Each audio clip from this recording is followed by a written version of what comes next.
Hello students, my name is Rohit Penuli and I am from ICT virtual classroom Dehradun. कैसे हैं आप सभी? मेरे ख्याल से बहुत अच्छे होंगे। हम क्लास 11th केमिस्ट्री कर रहे हैं, जिसके अंदर हमारा चैप्टर इक्विलिब्रियम चल रहा है ना। इससे पहले भाग में हमने बात की थी केमिकल इक्विलिब्रियम को लेके, कई सारे बातें केमिकल इक्विलिब्रियम के अंदर की। आज हम स्टार्ट करने वाले हैं आयनिक इक्विलिब्रियम, और उसमें देखेंगे कि किस तरीके से आयरन्स के साथ इक्विलिब्रियम होता है और किस किस तरीके से हम उनके अंदर चीजें को देखेंगे, है ना। तो उनको समझने के लिए चलेंगे बच्चों स्मार्ट बोर्ड की तरफ।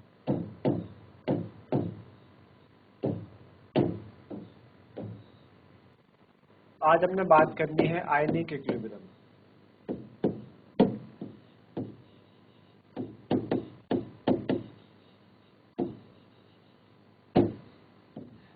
ठीक है, तो आयनिक इक्विलिब्रियम में हम देखेंगे कि सपोज जैसे हमारे पास ये कोई मॉलिक्यूल है CH3COOH, ठीक है ना। ये डिसोसिएट हुआ किसमें? CH3COO नेगेटिव में और H प्लस में। ठीक, तो ये आपके आयंस हो गए और ये मॉलिक्यूल्स हो गए, मॉलिक्यूल हो गए, है ना। ऐसे आयन और मॉलिक्यूल के बीच में जब आपको इक्विलिब्रियम दिखेगा, उन्हें उसे हम आयनिक इक्विलिब्रियम कहेंगे। अभी तक आप देखते आए थे कि आपके पास सपोज जैसे कि हेबर प्रोसेस है, हमारे पास N2 प्लस 3H2 क्या देता था हमें?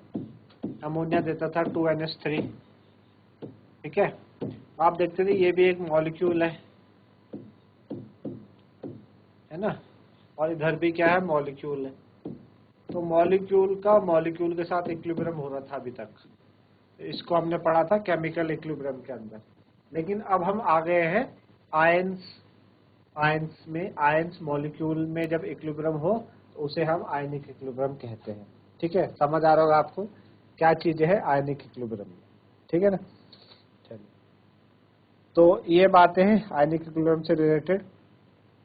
ये बेसिकली आयनिक इक्विलिब्रियम में ये चीज होती है। ठीक है, चलिए उसकी बात करते हैं कि ये जो आयंस है हमारे पास, ये डिसोशिएट होते हैं, कैसे होते हैं, कौन इनको डिसोशिएट करता है, किसके अंदर प्रॉपर्टी है डिसोशिएट होने की, किसके अंदर नहीं है ना। तो बेसिकली हमारे पास क्या होते हैं, दो तरीके की क्वांटिटीज होती है पहले। ठीक है ना, एक को कहते हैं हम इलेक्ट्रोलाइट, ठीक, और एक होते हैं नॉन इलेक्ट्रोलाइट। नॉन इलेक्ट्रोलाइट, ठीक है, एक तो इलेक्ट्रोलाइट हो गए और एक आपके नॉन इलेक्ट्रोलाइट हो। ठीक, इस चैप्टर के अंदर हमें बात करनी इलेक्ट्रोलाइट की, है ना। हमें बात करनी इलेक्ट्रोलाइट की। अब इलेक्ट्रोलाइट वो होते हैं जिनके अंदर आयंस मौजूद है। ठीक है, नॉन इलेक्ट्रोलाइट के अंदर आयंस नहीं होते। डू नॉट कंडक्ट आयन, है ना। आयंस ये कंडक्ट नहीं करते, जैसे कि शुगर हो गया, यूरिया हो गया, है ना।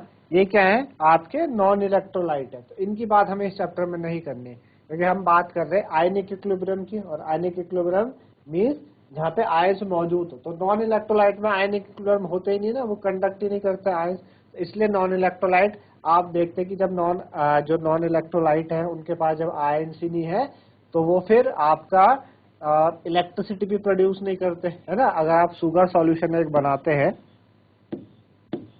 आपने शुगर सॉल्यूशन अगर तैयार करा, ठीक है, तो शुगर सॉल्यूशन जब आप तैयार करते हैं, तो क्या शुगर सॉल्यूशन कैपेबल है इलेक्ट्रिसिटी कंडक्ट करने के? नहीं, है ना। It is not capable.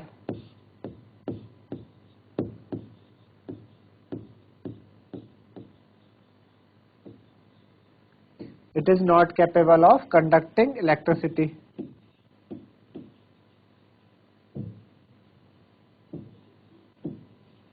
It is not capable of conducting electricity. क्यों ये इलेक्ट्रिसिटी कंडक्ट नहीं कर पा रहा है? Absence of ion.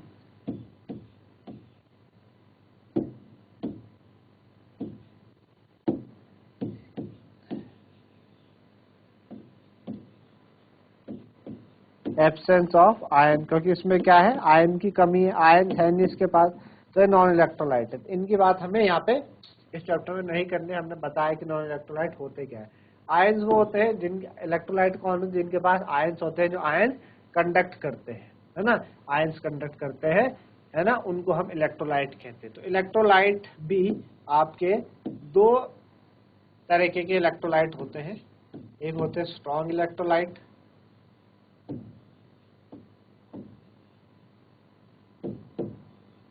ठीक, और एक कहलाते हैं वीक इलेक्ट्रोलाइट।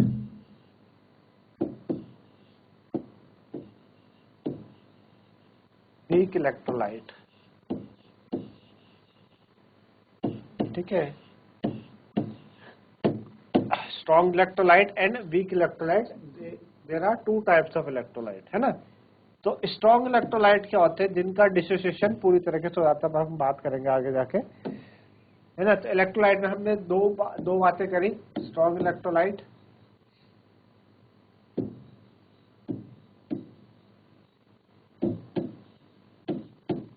और दूसरी बात हमने करी वीक इलेक्ट्रोलाइट।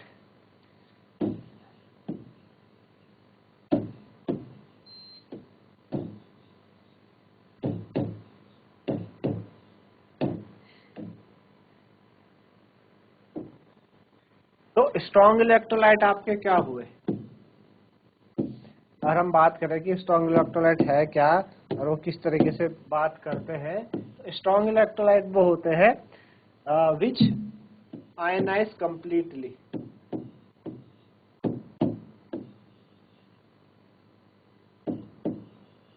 जो कंप्लीटली टूट के आयंस दे देते हैं, उन्हें हम स्ट्रॉन्ग इलेक्ट्रोलाइट कहते हैं। जैसे कि NaCl, है ना, एक मोल आपने NaCl लिया तो ये टूट के एक मोल Na+ का दिया, इसने एक मोल Na+ का दिया और एक मोल Cl नेगेटिव का दिया, ठीक है ना, एक मोल Na+ का दे दिया और एक मोल आपका Cl नेगेटिव का दे दिया। तो यहाँ पे हुआ क्या, 100% डिसोसिएशन हुआ। क्या हुआ है, 100% डिसोसिएशन, पूरी तरीके से ये टूटा है, पूरी तरीके से ये कंप्लीट टूटा। तो हमने कहा भाई यहाँ पे 100% डिसोसिएशन हुआ है आपका, ठीक है ना। 100% जब डिसोसिएशन होता है तो वहां पे जनरली इक्विलिब्रियम एग्जिस्ट नहीं करता, इसलिए आप देख पा रहे होंगे कि NaCl के डिसोसिएट होने पे मैंने डबल हेडेड एरो नहीं लगाया, दोनों साइडेड वाला एरो नहीं लगाया, एक ही तरफ वाला लगाया, क्योंकि स्ट्रॉन्ग इलेक्ट्रोलाइट क्या करते हैं, एक ही तरफ रिएक्शन को करते हैं, फॉरवर्ड रिएक्शन होती है, बैकवर्ड रिएक्शन नहीं होती। इक्विलिब्रियम यहाँ पे हो ही नहीं सकता, क्योंकि इनिशियली जैसे आपके पास इनिशियली आपने एक मोल NaCl लिया, जब रिएक्शन स्टार्ट हुई तो स्टार्ट हुई और उस समय Na+ सेलेक्टिव नहीं बना था, क्योंकि रिएक्शन स्टार्ट ही हो रही थी। लेकिन एज सून एज जैसी टाइम बीता तो पूरा का पूरा NaCl टूट के Na+ और Cl नेगेटिव में चले गया, जिस वजह से वहां पे इक्विलिब्रियम एग्जिस्ट हो ही नहीं पा रहा है। तो जब इक्विलिब्रियम स्ट्रॉन्ग इलेक्ट्रोलाइट में एग्जिस्ट नहीं होता तो हम आयनिक इक्विलिब्रियम में हम स्ट्रॉन्ग इलेक्ट्रोलाइट की बात नहीं करते, है ना। तो हम बात किसकी करते हैं, वीक इलेक्ट्रोलाइट की बात करते हैं, जिनका आयनाइजेशन पार्शियली होता है।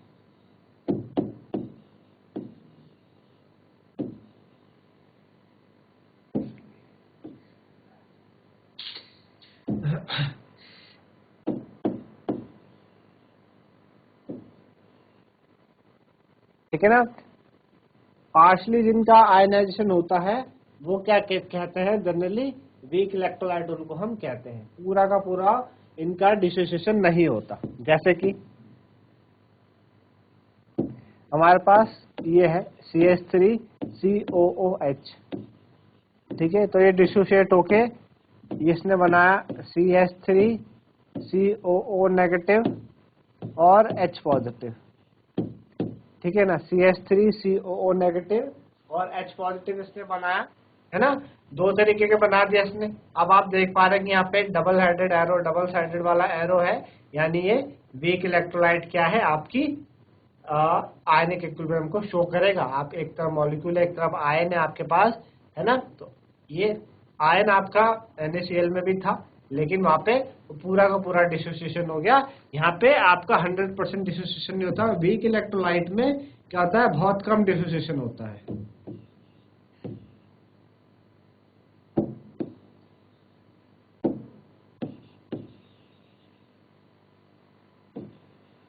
वेरी स्मॉल डिसोसिएशन,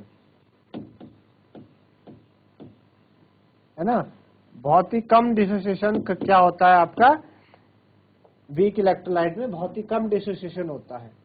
ठीक है ना, बहुत कम डिसोसिएशन होता है वीक इलेक्ट्रोलाइट में। तो बेसिकली हम बात करेंगे वीक इलेक्ट्रोलाइट्स को लेके इस चैप्टर में, है ना, उन्हीं के बारे में, सारा उन्हीं से रिलेटेड इस चैप्टर में आपको दिया गया है आयनिक इक्विलिब्रियम में। ठीक है ना, तो समझ आएगी आपको बात इनके बारे में, वीक इलेक्ट्रोलाइट क्या होता है, स्ट्रॉन्ग इलेक्ट्रोलाइट क्या होता है, एक्चुअल में इलेक्ट्रोलाइट क्या है, आयनिक और स्ट्रॉन्ग इलेक्ट्रोलाइट क्या है, नॉन इलेक्ट्रोलाइट क्या है, ये बातें आपने समझी। ठीक है ना, चलिए, तो ये इलेक्ट्रोलाइट बने जैसे कि CH3COOH बना, है ना, कई सारे ये चीजें बने, ये सारी चीजें आपने देखी। अब हम इनसे रिलेटेड बात करेंगे, इनमें एसिड बेस एंड सॉल्ट के बारे में। Acid base and salt,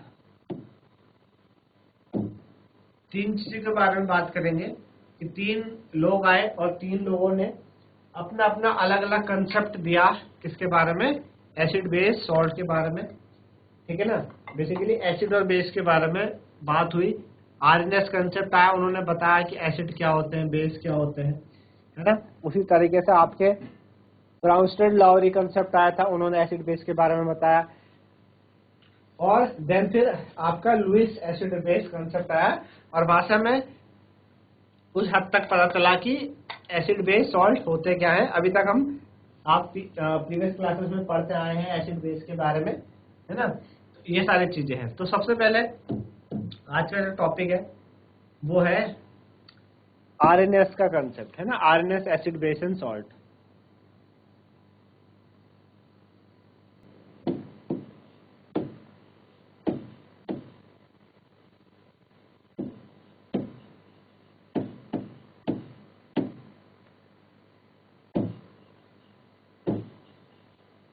RNS concept of acid and base.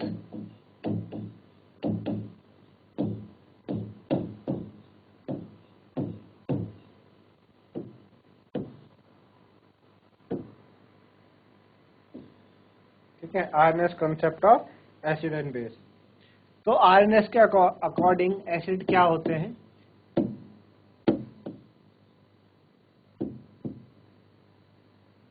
RNS के अकॉर्डिंग एसिड आपके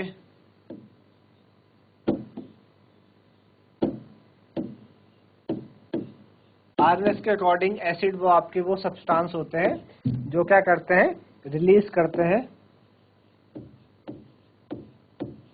H+ और H3O+ इन एक्वस सॉल्यूशन। जो एक्वस सॉल्यूशन में H+ या H3O+ देते हैं। अब ये H+ और H3O+ का क्या मतलब है, ठीक है ना, जैसे कि हमारे पास सपोज HCl है ना, HCl। अब HCl जब डिसोशिएट हुआ, टूटा, तो इसने H+ दिया और Cl नेगेटिव दिया, H+ दिया और Cl नेगेटिव दिया।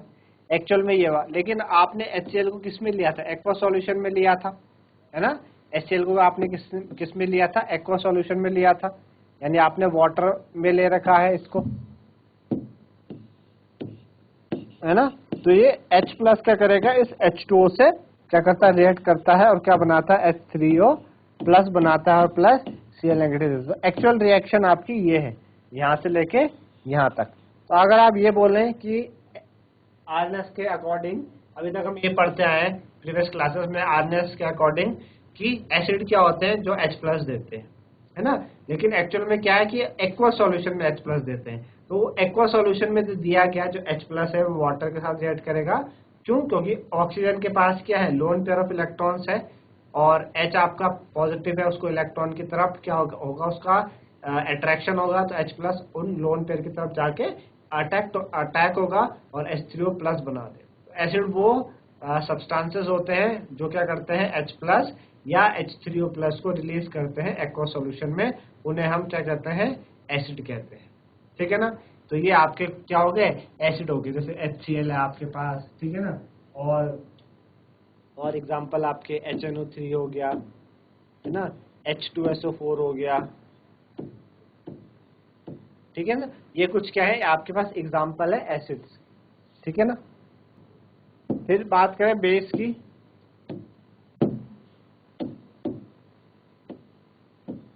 बेस, तो बेस क्या होते हैं, विच रिलीज हाइड्रोक्सिल आयन,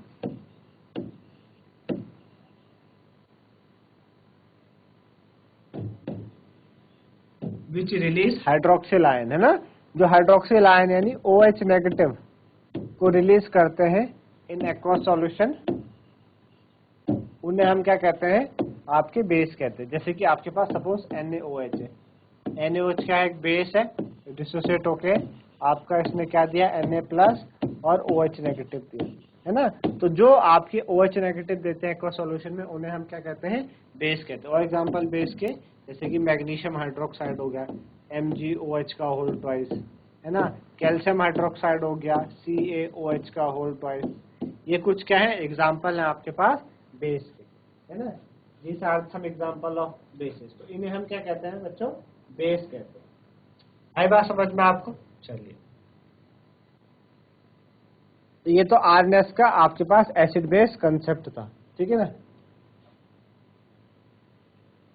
चलिए, आरएनएस के बाद आपकी कौन आया, आरएनएस के बाद आया आपके पास ब्राउनस्टेड लाउरी कंसेप्ट आया। आरएनएस के बाद ब्राउनस्टेड लाउरी कंसेप्ट,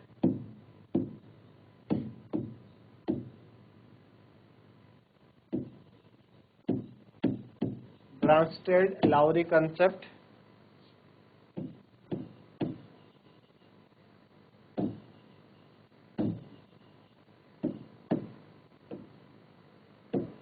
ठीक है, ब्राउनस्टेड लाउरी कंसेप्ट। ठीक, चलिए, तो ब्राउनस्टेड लाउरी कंसेप्ट क्या था। ब्राउनस्टेड लाउरी कंसेप्ट ने सबसे पहले बात करी एसिड के बारे में कि भाई एसिड क्या है। उन्होंने कहा एसिड वो होते हैं which are proton donor, which are proton donor, जो क्या करते हैं, प्रोटोन को डोनेट करते हैं। प्रोटोन क्या है, H प्लस, है ना, H प्लस, जो H प्लस को डोनेट करेगा उसको उन्होंने एसिड कहा। ये तो ब्राउनस्टेड लाउरी ने कहा। ठीक है ना। बेस के बारे में इन्होंने क्या कहा, बेस के बारे में इन्होंने कहा विच आर प्रोटोन एक्सेप्टर, जो प्रोटोन क्या करते हैं, एक्सेप्ट करते हैं, वो प्रोटोन एक्सेप्टर कहलाते हैं। यानी जो H प्लस को, प्रोटोन का मीन्स H प्लस, है ना, प्रोटोन क्या है आपके पास, H प्लस है। एसिड वो होते हैं जो प्रोटोन को डोनेट करते हैं, और बेस वो होते हैं जो प्रोटोन को क्या करते हैं, एक्सेप्ट करते हैं। उन्हें हम क्या कहते हैं, एसिड और बेस कहते हैं। ठीक है ना। फॉर एन एग्जाम्पल, जैसे हमारे पास ये दिया गया है NH3 एक्वस फॉर्म में है, ठीक है, और प्लस H2O लिक्विड फॉर्म में, ठीक है ना, क्या आपके पास लिक्विड फॉर्म में। अब रिएक्शन हो इनके बीच में, तो क्या बना, ये बना NH4 प्लस, ठीक है ना, ये बन गया आपके पास NH4 प्लस एक्वस में, और ये क्या बना, OH नेगेटिव एक्वस में। अब आप देख पा रहे हैं कि इनमें से एसिड कौन है, बेस कौन है। आपने देखा H2O ने क्या करा, प्रोटोन को यानी H प्लस को, H2O ने क्या करा, H प्लस को डोनेट करा, है ना, डोनेट करा। H2O ने क्या करा, H प्लस को डोनेट करा। तो यहाँ पे हम H2O को क्या कहेंगे, H2O को हम कहेंगे एसिड, क्या कहेंगे, एसिड। ठीक है ना। और NH3 ने क्या करा, H प्लस को गेन करा, H प्लस को क्या करा, गेन करा। तो इसको हम क्या कहेंगे, बेस कहेंगे, है ना, इसको हम क्या कहेंगे, बेस कहेंगे।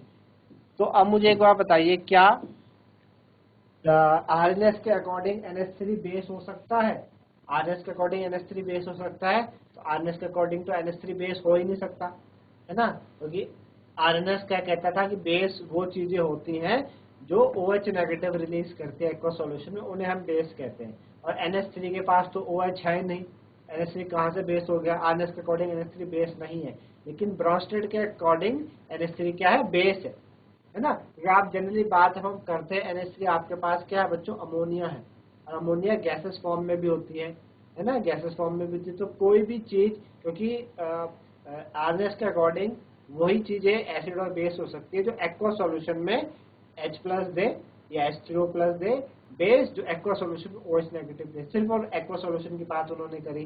NH3 तो गैसेस फॉर्म में भी होता है, तो कैसे? और उसके पास तो OH है भी नहीं, तो कैसे वो बेस बनेगा? लेकिन ब्रॉन्स्टेड के अकॉर्डिंग जो H प्लस को एक्सेप्ट करेंगे वो बेस है, तो NH3 एक आपका बेस है। तो आपने देखा कि H2O ने एक H प्लस को डोनेट करा तो वो एसिड कहलाया, और NH3 ने H प्लस को गेन करा तो वो क्या कहलाया? आपका बेस कहलाया। तो बेसिकली एसिड और बेस के बारे में ये ब्राउनस्टेड लाउरी ने बताया, है ना। तो अगर आपसे पूछा जाए कि ब्राउनस्टेड एसिड क्या करते हैं, ब्राउनस्टेड एसिड प्रोटोन को डोनेट करते हैं और ब्राउनस्टेड बेस प्रोटोन को एक्सेप्ट करते हैं। ये तो रही आपके पास ब्राउनस्टेड एसिड और बेस, ठीक है ना। अब जरा हम बात करें एक और एग्जांपल लेके कि सपोज जैसे मेरे पास ये है H2O प्लस H2O, ठीक है ना। H2O और H2O ने रिएक्ट किया, इसने बनाया H3O प्लस और OH नेगेटिव, ठीक है ना, OH नेगेटिव। अब ध्यान देने वाली क्या बात है? ध्यान देने वाली ये बात है कि इस H2O ने क्या करा? एक H प्लस डोनेट करा। इस H2O ने एक H प्लस को क्या करा? डोनेट करा। इसको हमने क्या कहेंगे? एसिड कहेंगे, ठीक है। और इस H2O ने एक H प्लस को क्या करा? गेन करा। इसे हम क्या कहेंगे? बेस कहेंगे।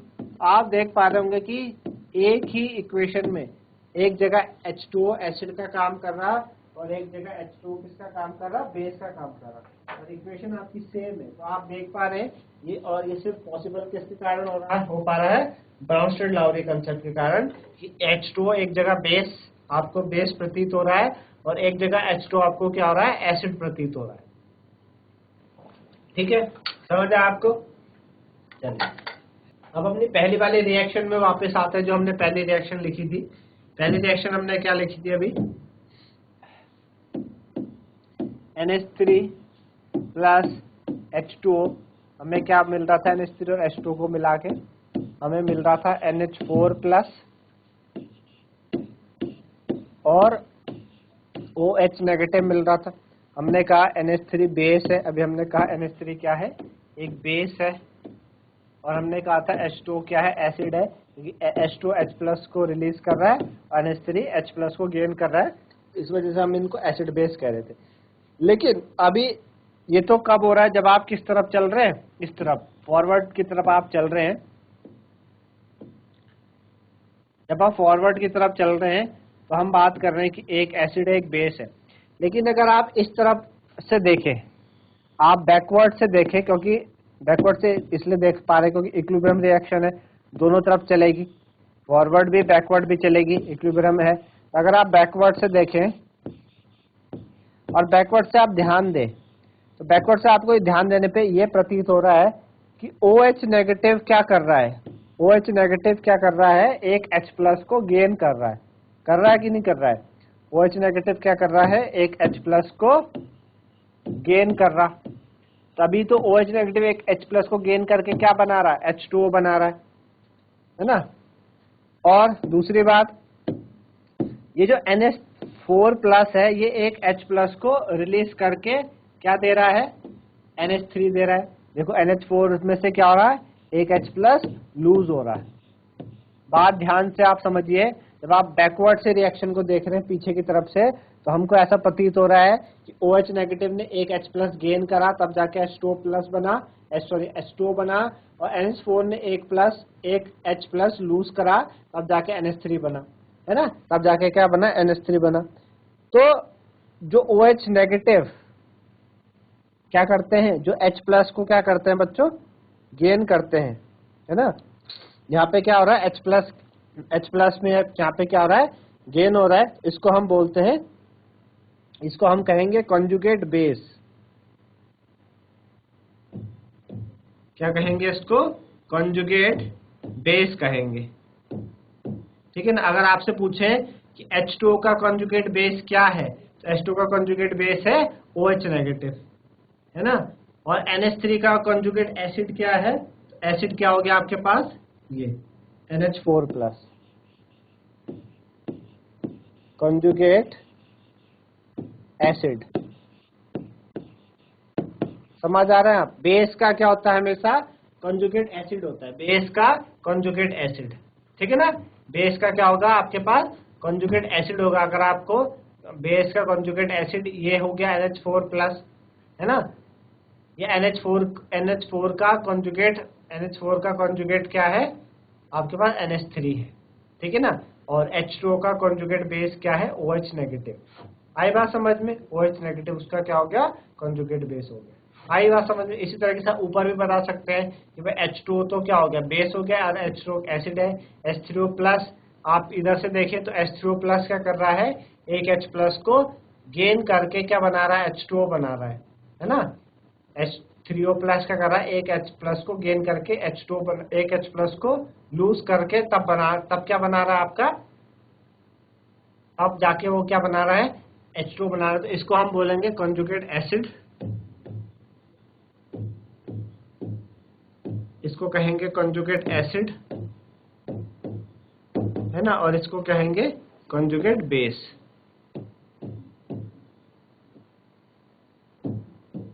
कॉन्जुगेट बेस, है ना। तो अगर आपको वाटर है और वाटर का अगर आपको कॉन्जुगेट एसिड बनाना है, वाटर का क्या बनाना है आपको? कॉन्जुगेट एसिड बनाना है, तो हमें क्या करना पड़ेगा? वाटर का कॉन्जुगेट एसिड बनाने के लिए हमें H प्लस ऐड करना पड़ेगा। देखो, वाटर का कॉन्जुगेट एसिड बनाने में हमने क्या करा? H प्लस ऐड किया। देखो H2 है ना, H2O का कॉन्जुगेट एसिड हमने बनाया, तो हमने क्या करा? H प्लस को ऐड करा। और वाटर का ही हमें कॉन्जुगेट बेस अगर बनाना है तो हम H प्लस हटा देंगे उससे। आई बात समझ में? दो डिफरेंस आप यहाँ पे मेरे ख्याल से अच्छे से समझिए। जब किसी चीज का आपको कॉन्जुगेट एसिड बनाना हो तो आप क्या करेंगे? आप उससे H प्लस उसमें जोड़ देंगे। H2O है, उसका कॉन्जुगेट एसिड बनाने के लिए हमने H प्लस उसमें जोड़ दिया। और उसका हमें कॉन्जुगेट बेस बनाना है तो हम क्या करेंगे? उससे H हटा देंगे। तो H2O से H हटा दो तो OH नेगेटिव। तो दोनों आपस में क्या है? रिवर्स एक दूसरे के क्या है आपके?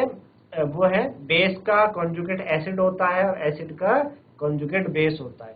आपको एक ही चीज के कुछ ऐसे हमारे पास ऐसे मॉलिक्यूल होते हैं जिनका दोनों बनता है, कॉन्जुगेट एसिड भी बनता है और कॉन्जुगेट बेस भी बनता है। जैसे वाटर है तो वाटर का कॉन्जुगेट एसिड भी बन रहा है और वाटर का कॉन्जुगेट बेस भी बन रहा है।